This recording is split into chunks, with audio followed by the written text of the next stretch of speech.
इस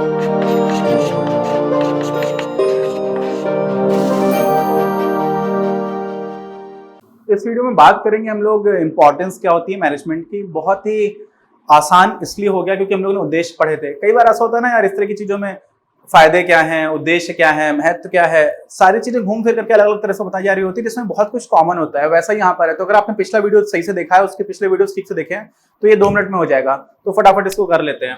ठीक है, पहला महत्व तो यही है कि सामूहिक लक्ष्यों को प्राप्त करने में सहायक है। सामूहिक लक्ष्य क्यों? क्योंकि एक संगठन है, बहुत सारे लोग हैं, सारे लोग मिलकर के कोई उद्देश्य की प्राप्ति के लिए काम कर रहे थे और उसी में प्रबंध सहायता कर रहा था। तो ये आपका पहला महत्व हो गया, इसलिए महत्वपूर्ण है, सीधी सी बात। दूसरा, क्षमता वृद्धि में सहायक क्यों होती है? क्योंकि क्षमता वृद्धि का मतलब क्या होता है कि आप कम से कम लागत पर अधिक से अधिक उत्पादन कर पाओ। तो संगठन में इस चीज का जो कॉस्ट बेनिफिट एनालिसिस हो रहा होता है कि कितना लागत पर कितना लाभ मिलेगा, ये कौन कर रहा होता है? मेनली प्रबंध कर रहा होता है। तो इसमें भी ये सहायक हो जाता है, ये इसका महत्व हो गया। उद्देश्य भी यही था। देखिए, दोनों चीजें उद्देश्य भी वही थी, है ना। इसलिए बहुत सारी चीजें आप एक बार पढ़ लेते हो ना, आप उनको कई जगह पर अलग अलग तरह से लिख सकते हो। तो वो घुमा फिरा करके बस बताई जा रही होती है, हम उसको अलग दृष्टिकोण से देख रहे होते हैं। जो करना हमारा उद्देश्य है वही अगर हम कर पा रहे हैं तो वही हमारा महत्व हो गया। आप समझ लो ना, मेरा काम, जैसे मान लीजिए मेरा उद्देश्य क्या है कि मुझे वीडियोस बनाने हैं, तो मेरा महत्व क्या होगा कि ये वीडियोस बना करके देते हैं, यही तो इनकी इंपॉर्टेंस है। वैसी चीजें यहाँ पर तो कुछ अलग नहीं है। ठीक, ऐसा क्या है? तीसरा, गतिशील संगठन का निर्माण। गतिशील संगठन का निर्माण क्यों इसका महत्व है? क्योंकि देखो, परिवेश बदलता जा रहा है। बाहर जो एक्सटर्नल फैक्टर्स हैं, सरकार के नियम है, वर्ल्ड ट्रेड ऑर्गेनाइजेशन की वजह से कुछ हो सकता है, कुछ और चीजें आ जा रही हैं। आपके यहाँ पर जिस तरह का स्किल सेट आ रहा है, यूनिवर्सिटी से अच्छे बच्चे निकल करके नहीं आ रहे हैं, तो आप कैसे लोगों को एम्प्लॉयमेंट दोगे? जैसे आजकल बहुत बड़ी शिकायत है, अभी कुछ दिन पहले वर्ल्ड बैंक की एक रिपोर्ट थी जिसमें एग्जैक्टली मुझे याद नहीं है, 4 आउट ऑफ 5 या फिर 3 आउट ऑफ 4 ऐसा कुछ था। भारत में मतलब 4 में से 3 इंजीनियर्स ऐसे हैं जिन्होंने इंजीनियरिंग डिग्री है, लेकिन वो इंजीनियरिंग करने के काम के लायक नहीं है, क्योंकि बहुत सारे लोग फर्जीवाड़े से, नकल करके, या इवैल्यूएशन सिस्टम खराब है, किसी भी तरह से डिग्री हासिल कर लेते हैं, लेकिन वो सीखते नहीं है। टीचर्स भी बहुत सारे हैं जो ठीक से पढ़ाते नहीं है। तो बहुत सारी चीजें हैं। तो इंडस्ट्री को क्या लगता है, अगर आपको लोगों को नौकरी देनी है तो आपको लगेगा अरे यार कोई आ ही नहीं रहा इस तरह का। और इंडिया में इंडस्ट्री की शिकायत भी है। देखिए, इतने सारे लोग हैं जिनकी शिकायत है नौकरी नहीं मिल रही, और इंडस्ट्री शिकायत करती है कि नौकरी लेने लायक लोग नहीं है। बताइए, तो इतना बड़ा गैप क्यों हो रहा है? क्योंकि डिग्री मिल जा रही है लेकिन सीख नहीं पा रहे हैं। वैसी चीज भी है। तो वापस आ जाते हैं, तो इस तरह के चैलेंजेस भी आ सकते हैं कि आपको मिल ही नहीं रहे लोग। तो ये सारे क्या होते हैं? एक्सटर्नल चैलेंजेस होते हैं। फिर आप क्या कर सकते हो? आप भूटान के लोगों को भी नौकरी दे सकते हो, नेपाल के लोगों को भी दे सकते हो, क्योंकि नेपाल और भूटान को भारत में आने के लिए सीधे उस तरह की वीजा की समस्या नहीं आ रही होती है। तो अभी क्या हो जाता है कि जो गतिशील आपको संगठन बनाना पड़ता है। क्यों? क्योंकि परिवेश बदल रहा है लगातार, है ना। ये भी इसका महत्व हो गया।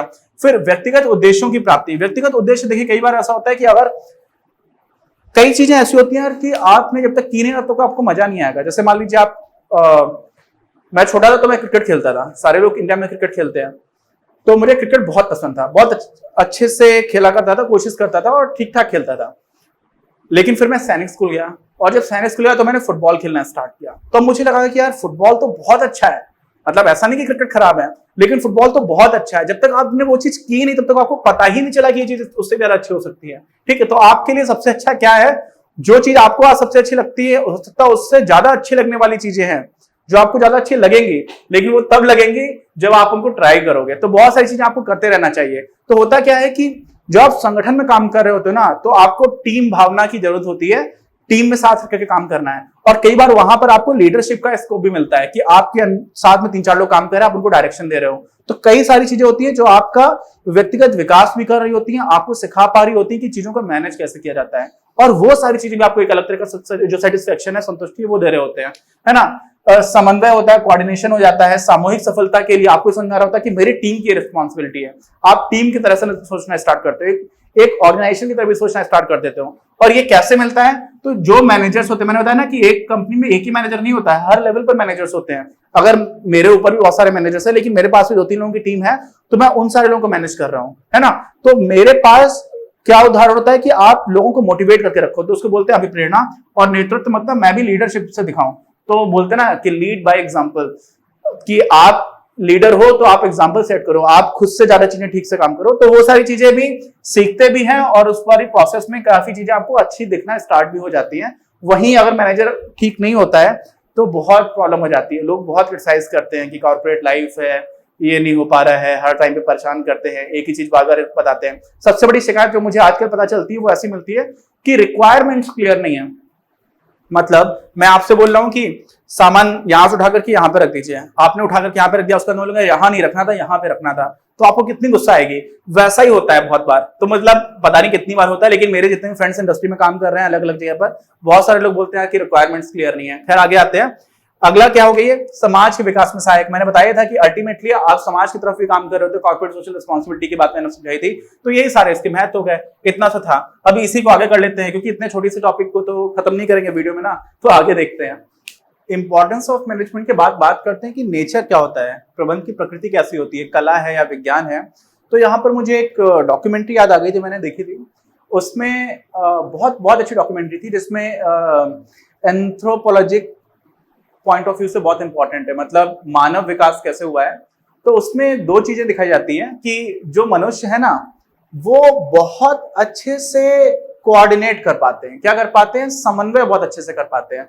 और समन्वय करने की जरूरत क्यों पड़ती है, क्योंकि किसी ना किसी तरह के संगठन की आवश्यकता होती है। किसकी आवश्यकता होती है, संगठन की।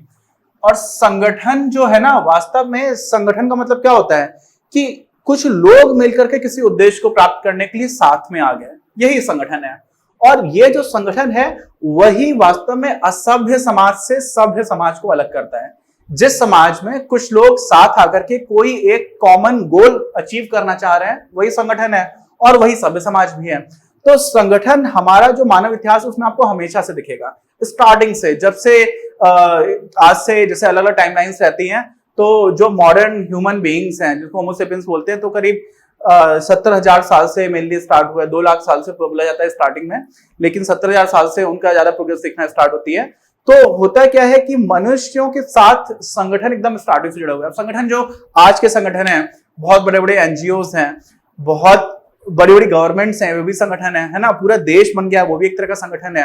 तो आज के संगठन और भी ज्यादा बड़े, जटिल और हर फील्ड में आपको दिखाई पड़ते हैं। उस तरह के नहीं रहे थे। संगठन की प्रकृति लगातार बदलती रही है ना, बदलती हुई प्रकृति रही है। आज आपको कंपनीज, ये तो बहुत ही नए तरह का संगठन है ना, एकदम काफी नया आइडिया है। पहले कंपनीज नहीं हुआ करती थी, लोग मिलकर के पार्टनरशिप में भले काम करते थे, लेकिन जो कंपनी का कॉन्सेप्ट है कि पब्लिक एट लार्ज भी शेयर होल्डर बन सकती है, वो सारी चीजें बहुत नई हैं।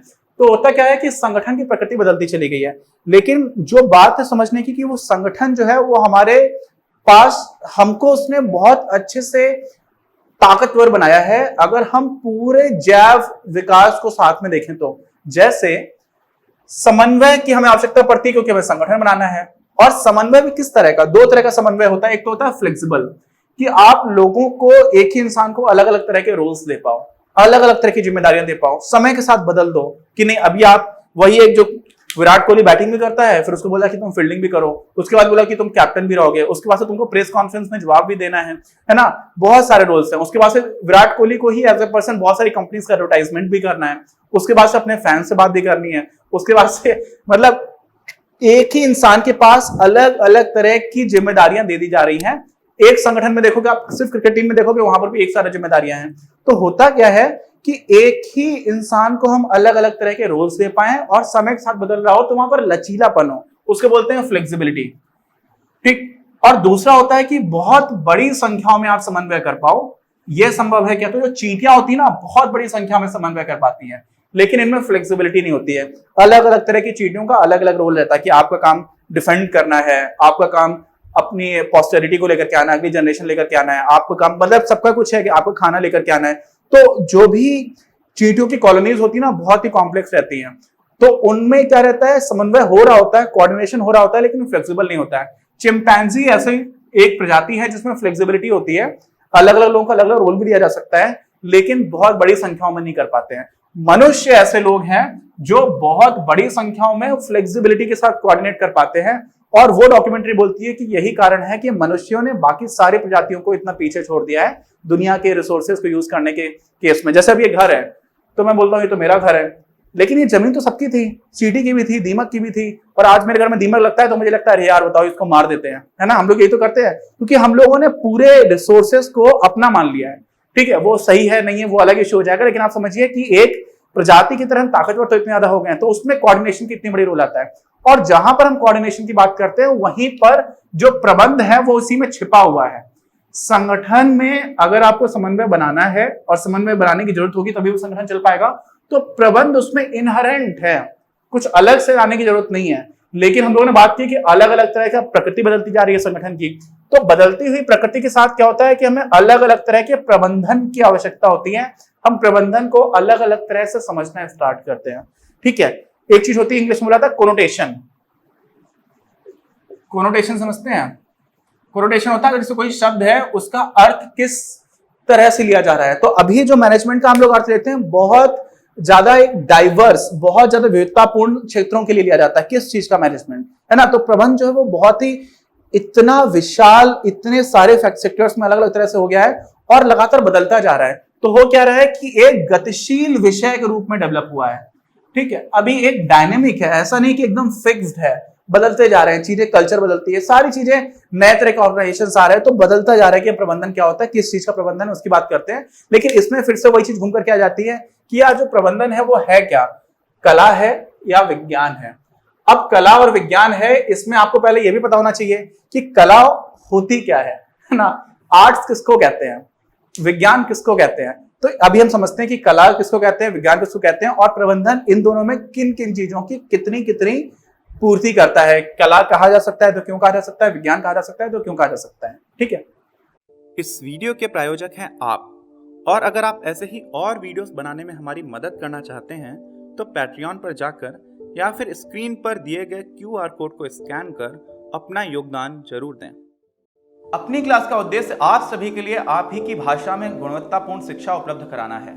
कक्षा 12 तक के सभी प्रमुख विषयों पर हम वीडियोस बना रहे हैं और कुछ विषयों पर वीडियोस आपके अपने चैनल अपनी क्लास की ही अन्य प्लेलिस्ट पर अपलोड भी हो चुके हैं। ज्ञान के प्रकाश से देश को सशक्त बनाने के हमारे इस प्रयास में इस चैनल को सब्सक्राइब करके और लोगों के साथ शेयर करके अपना बहुमूल्य योगदान जरूर दें। पढ़ेगा इंडिया तो बढ़ेगा इंडिया।